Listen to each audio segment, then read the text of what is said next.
Hey, greetings everybody, GleeCon here again with another episode of Lore of Warcraft. On our last episode, we did the second chapter of Day of the Dragon, where we started the journey with Varisa and Ronan, and we also kind of saw, like we've seen in some of the other novels, how Deathwing is pulling some of the strings of Taranis and the Alliance. So stay a while and listen to this one. It is Chapter 3 in Day of the Dragon. The world became fire. Varisa cursed as she and the wizards scattered under the inferno, suddenly exhaled by the crimson behemoth as it descended.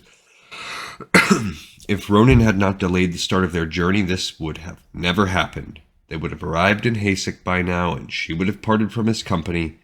Now it seemed very likely both of them would be parting with their lives. She had known that the orcs of Cosmodon still sent out occasional dragon flights to wreak terror on the otherwise peaceful lands of their enemies, but why had she and her companion had the misfortune to be found by one? Dragons were fewer these days, and the realms of Lordaeron immense. She glanced at Ronan, who had thrown himself deeper into the woods. Of course.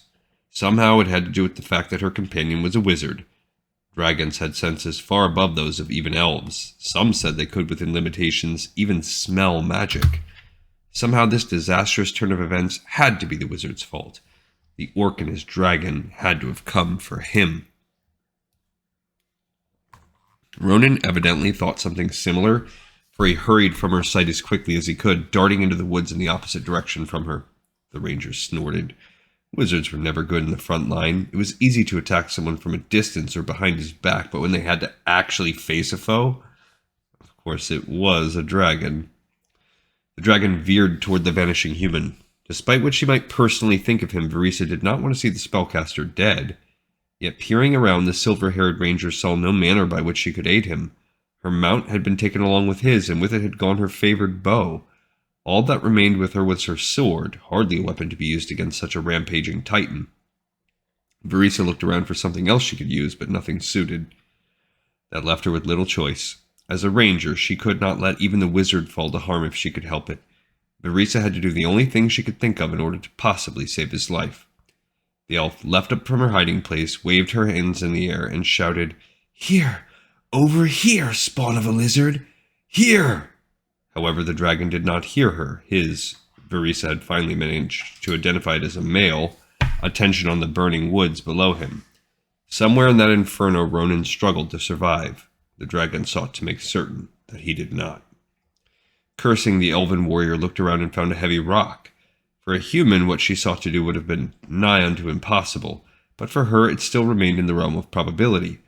Varisa only hoped her arm was as good as it had been a few short years back. Stretching back, she threw the rock directly at the head of the Crimson Leviathan. She had the distance, but the dragon suddenly moved, and for a moment Varisa expected her rock to miss. However, although it did not hit the head, the projectile did bounce off the tip of the nearest of the webbed wings.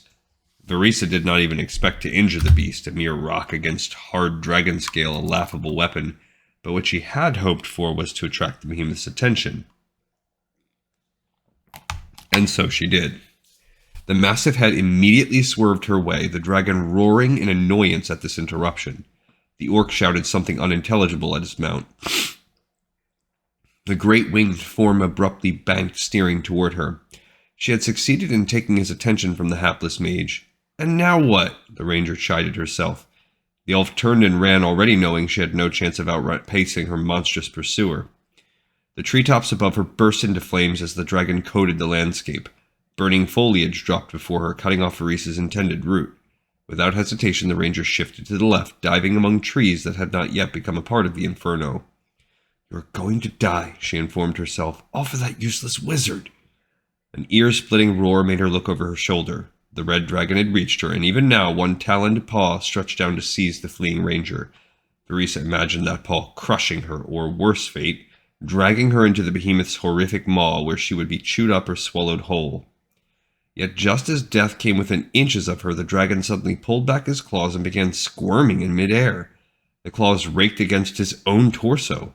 In fact, every set of claws was trying to scratch somewhere, anywhere, as if as if the Leviathan suffered an incredibly painful itch. Atop him, the orc struggled for control, but he might as well have been the very flea that seemed to trouble the dragon, for all the beast obeyed him now. Verisa stopped and stared, never having witnessed so startling a sight. The dragon twisted and turned as he tried to relieve his agony, his actions growing more and more frantic. His orc handler could barely hold on. What, the elf wondered, could have caused the monster so much? The answer came out as a whisper. Ronan? And as if by saying his name she had summoned him like some ghost, the mage stood before her. His fiery hair hung disheveled and his dark robe had become muddy and torn, but he looked undeterred by what he had so far suffered.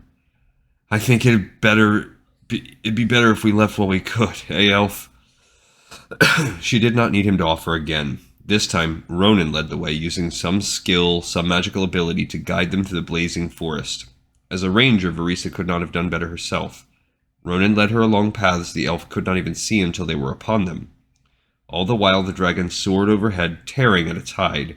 Once Verisa glanced up and saw that he had even managed to draw blood, his own claws one of the few things capable of ripping through his armored skin. Of the orc he saw no more sign. At some point the tusked warrior must have lost his grip and fallen. Verisa felt no remorse for him. What did you do to the dragon? She finally managed to gasp. Ronan, intent on finding the end of the blaze, did not even look back at her. Something that didn't turn out the way I planned. You should have suffered more than an intense irritation.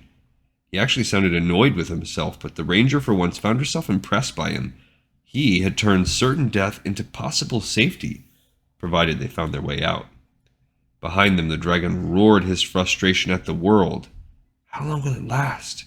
Now he finally paused to eye her, and what she saw in that gaze unsettled her greatly. Not nearly long enough.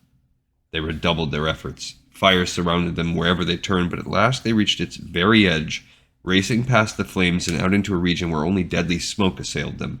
Both choking, the pair stumbled on, searching for a path that would keep the wind blowing at them from the front and consequently help to slow the fire and smoke behind.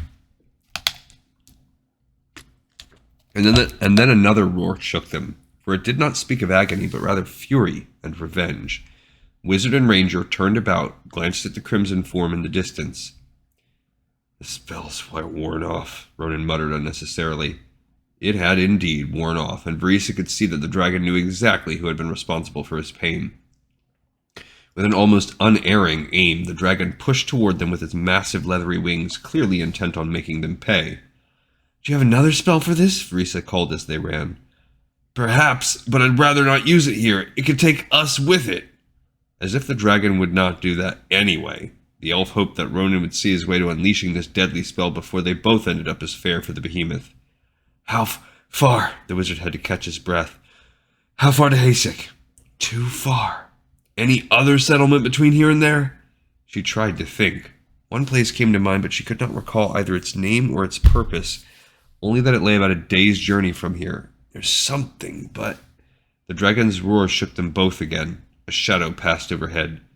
If you do have another spell that might work, I would suggest using it now. Verisa wished again for her bow. With it, she could have at least tried for the eyes with some hope of success. The shock and agony might have been enough to send the monster flying off. They nearly collided as Ronan came to an unexpected halt and turned to face the dire threat. He took hold of her arms with surprisingly strong hands for a wizard, then shifted the ranger aside. His eyes literally glowed, something Verisa had heard could happen with powerful mages but had never in her life seen. Pray this doesn't backfire on us, he muttered. His arms went up straight, hands pointed in the direction of the red dragon. He started to mutter words in a language that Verisa did not recognize, but which somehow sent shivers up and down her spine. Ronan brought his hands together, started to speak again. Through the clouds came 3 more winged forms. Verisa gasped, and the tall wizard held his tongue, stalling the spell. He looked ready to curse the heavens, but then the elf recognized what had emerged just above their horrific foe. Griffins. Massive, eagle-headed, leonine-bodied, winged griffins, with riders. She tugged at Ronan's arm. Do not do anything! He glared at her but nodded. They both looked up as the dragon filled their view. The 3 griffins suddenly darted around the dragon, catching him by surprise. Now Verisa could identify the riders, not that she had really needed to do so. Only the dwarves of the distant airy peaks, a foreboding mountainous region beyond even the elven realm of Quel'Thalas, rode the wild griffins, and only these skilled warriors and their mounts could face dragons in the air. Although much smaller than the Crimson Giant, the griffins made up for the size difference with huge razor-sharp talons that could tear off dragon scale and beaks that could rip into the flesh beneath. In addition, they could move more swiftly and abruptly through the sky, turning at angles a dragon could never match. The dwarves themselves did not simply manage their mounts either. Slightly taller and leaner than their earthier cousins, the mountain dwarves were no less muscled. Although their favored weapons when patrolling the skies were the legendary storm hammers, this trio carried great double-edged battle axes with lengthy handles that the warriors manipulated with ease. Made of a metal akin to adamantium, the blades could cut through even the bony scaled heads of the behemoths. Rumor had it that the great griffin rider Kurdran had struck down a dragon more immense than this one with just one well-aimed blow from an axe like these. The winged animals encircled their foe, forcing him to constantly turn from side to side to see which one threatened most. The orcs had early on learned to be wary of the griffins, but without his own rider, this particular monster appeared somewhat lost as what to do. The dwarves immediately took advantage of that fact, making their mounts dart in and out, much to the dragon's growing frustration. The long beards and ponytails of the wild dwarves fluttered in the wind as they literally laughed in the face of the giant menace. The bellowing laughter only served to antagonize the dragon more, and he slashed about madly, accompanying his futile attacks with spurts of flame. "They are completely disorienting him," Verisa commented, impressed by the tactics. "They know he is young and that his temper will keep him from attacking with strategy." "Which makes it a good time for us to leave," Ronan replied. "They might need our help." "I've a mission to fulfill," he said ominously, "and they've got matters well in hand." True enough. The battle seemed to belong to the griffin riders, even though they had yet to strike a blow. The trio kept flying around and around the red dragon, so much so that he nearly looked dizzy. He tried his best to keep his eyes on one, but ever the others would distract him. Only once did Flame come close to touching one of his winged opponents. One of the dwarfs suddenly began hefting his mighty axe, the head of it gleaming in the late-day sun. He and his mount flew once more about the dragon, then as they neared the back of the behemoth's skull, the griffin suddenly darted in. Claws sank into the neck, ripping away scale. Even as the pain registered in the dragon's mind, the dwarf brought the mighty axe around and swung hard. The blade sank deep. Not enough to kill, but more than enough to make the dragon shriek in agony.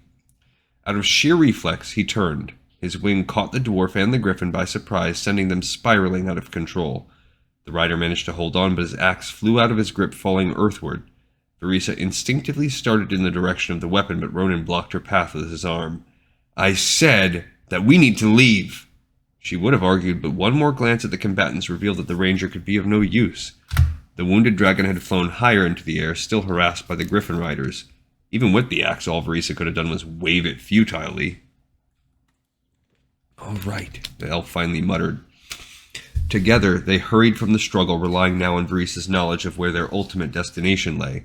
Behind them, the dragon and the griffin shrank to tiny specks in the heavens, in part because the battle itself had moved in the opposite direction of the elf and her companion. "Curious," she heard the wizard whisper.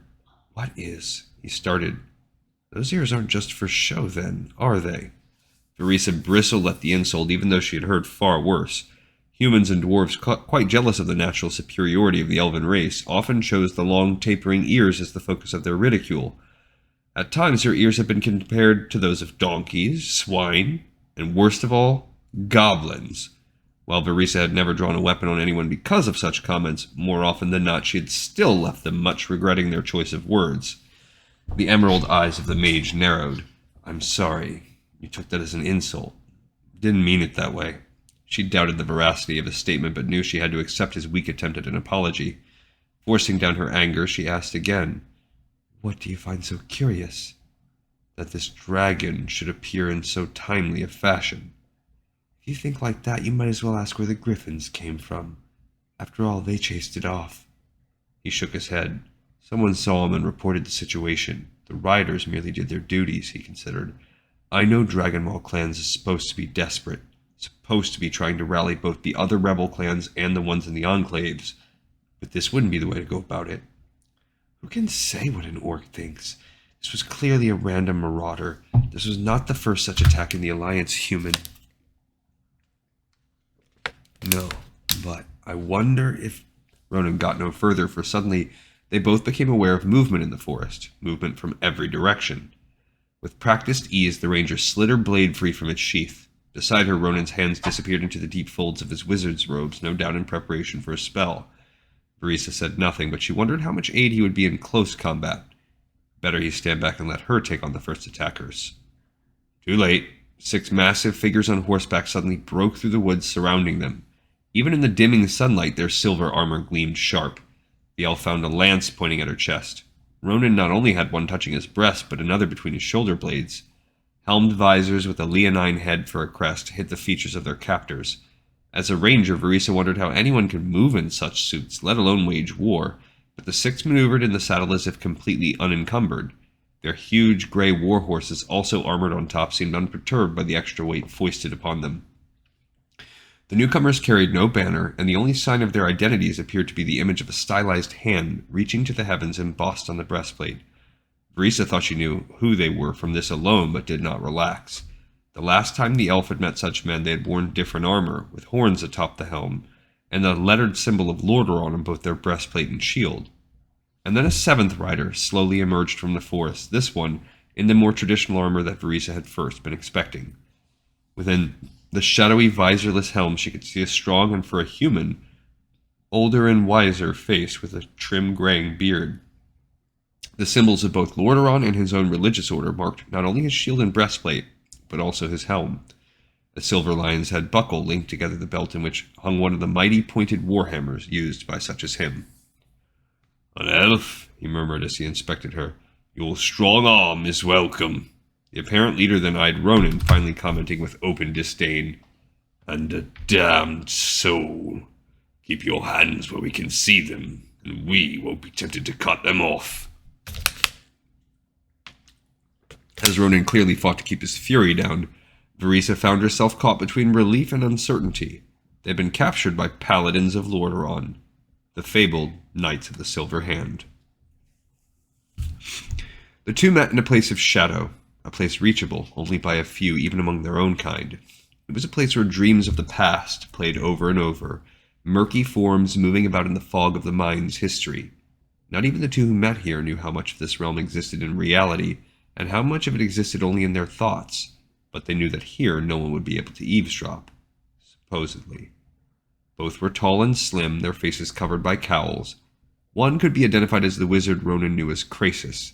The other, but for the greenish tinge of the otherwise gray robes, might as well have been the wizard's twin. Only when words were spoken did it become clear that, unlike the counselor of the Kirin Tor, this figure was definitely male. "I do not know why I've even come," he commented to Krasis. "Because you had to. You needed to." The other let loose with an audible hiss. "True, but now that I'm here, I can choose to leave any time I desire." Krasis raised a slim, gloved hand. "At least, hear me out." "For what reason? So that you can repeat what you have repeated so many times before." Excuse me, guys. "So that for once what I am saying might actually register." Krasis' unexpected vehemence startled both. His companion shook his head. "You've been around them much too long. Your shields, both magical and personal, are beginning to break down. It's time you abandon this hopeless task, just as we did." "I do not believe it hopeless." For the first time, a hint of gender, a voice far deeper than any of the other members of the Kirin Tor's inner circle would have believed possible. "I cannot, so long as she is held. What she means to you is understandable, Coriel Straz. What she means to us is that of the memory of a time past."